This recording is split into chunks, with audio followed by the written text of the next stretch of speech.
नमस्कार, काशीदीप prime news में आपका स्वागत है। आप देख रहे हैं मिर्जापुर से ताज़ा खबर। राज्यपाल आनंदीबेन पटेल द्वारा मिर्जापुर में हलिया विकासखंड के मवई कला गांव में पहुंची राज्यपाल आनंदीबेन पटेल ने लाभार्थियों को विभिन्न योजनाओं का चेक, पोषण पोटली, आवास की चाबी, दिव्यांगों के लिए यंत्र एवं साइकिल आदि का वितरण किया। उन्होंने नवजात शिशुओं का अन्नप्राशन भी कराया। उन्होंने अच्छे परिणाम के लिए पसीना बहाने की नसीहत दी। राज्यपाल ने कहा कि बेहतर परिणाम पाने के लिए हमें परिश्रम करना ही पड़ता है, घर में बैठकर परिणाम नहीं मिल सकता। कहा कि जब तक आप पसीना नहीं बहाएंगे, आगे बढ़ने का सपना नहीं देखेंगे, तो बीमारी और गरीबी से नहीं निकल सकते। उन्होंने 3 बेटियों की चर्चा करते हुए कहा कि उनके पिता कम उम्र में चले गए। मां के ऊपर 3 बेटियों के पालने की जिम्मेदारी आ गई। वह बिना घबराए 4 घरों में मेहनत मजदूरी करके 4 पैसा कमाती, अपनी बेटियों को पढ़ने की प्रेरणा देती। आज तीनों बेटियां पुलिस में कांस्टेबल बनने जा रही है। उन्होंने कहा कि कमाई के साथ ही बचत पर भी ध्यान देना चाहिए। महिलाओं के उत्थान के लिए विभिन्न योजनाओं के तहत उनकी होने वाली कमाई से ही जगह लगे, इसके लिए भी उन्हें ट्रेनिंग दिया जाए। इसके लिए उन्होंने जिले के अधिकारियों को इसकी व्यवस्था करने को कहा। कार्यक्रम में राज्यपाल ने विभिन्न योजनाओं के लाभार्थियों को डेमो चेक एवं सामानों का वितरण किया। कार्यक्रम में केंद्रीय मंत्री अनुप्रिया पटेल, दर्जा प्राप्त राज्य मंत्री सोहनलाल श्रीमाली आदि मौजूद रहे। बाइट आनंदीबेन पटेल, राज्यपाल उत्तर प्रदेश।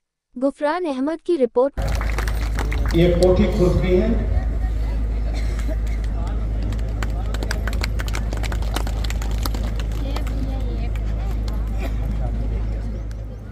आज अलग अलग प्रकार की योजनाओं का लाभ, चेक वितरण, पोषण पोटली, टीकाकरण, इस सब कुछ पर मैं दिव्यांगों के लिए साइकिल प्रदान की रही।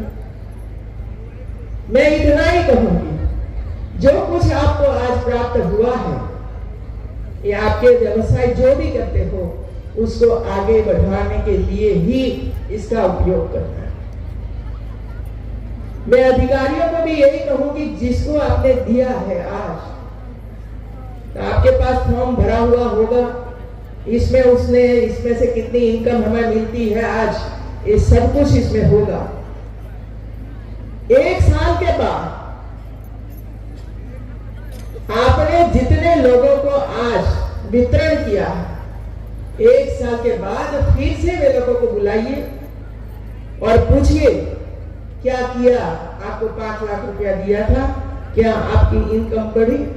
क्या आपने साधन खरीदे? क्या आपने किसी को रोजगार दिया? क्या आपने कुछ बचत की? क्या इसका उपयोग बच्चों की शिक्षा में आगे बढ़ा रहे हो? मैंने आज एक महिला को पूछा, क्या आपके बच्चे पढ़ते हैं?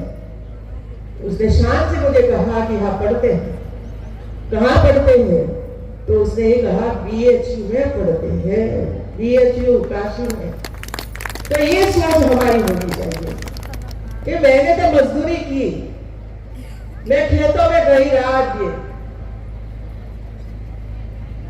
तालाब की खुदाई भी की, लेकिन मेरे परिवार के बच्चे बच्चियां उसको ये काम नहीं करना है और मैं नहीं करने दूंगी, और इसी वजह से उसको आगे बढ़ाऊंगी, उसको शिक्षा दूंगी और वो ही आगे बढ़ेंगे। मित्रों, आपने जो मजदूरी की है, ये आपके बच्चों को आगे बढ़ाने के लिए इतनी मजदूरी आप कर रहे हैं। खाना तो आपका वही होगा, लेकिन बच्चे आगे बढ़े इसके लिए हर हमेश माताएं सोचती रहती हैं। लगभग 4 दिन पहले टीवी में एक कार्यक्रम आता था, 3 ऐसी लड़कियां थी, परिवार में 3 बेटियां, कोई बेटा नहीं। विडो माता, छोटे छोटे बच्चे छोड़कर पिताजी चले गए। अब 3 बेटियों की जिम्मेवारी माता के सिर पर आती है, लेकिन मां घबराती नहीं है। हिम्मत पूर्वक 4 घरों में जाकर कचरा पोटा करना, रसोई का काम करना, और इसमें से जो पैसे मिलते थे, इसमें से बेटियों को पढ़ाती थी।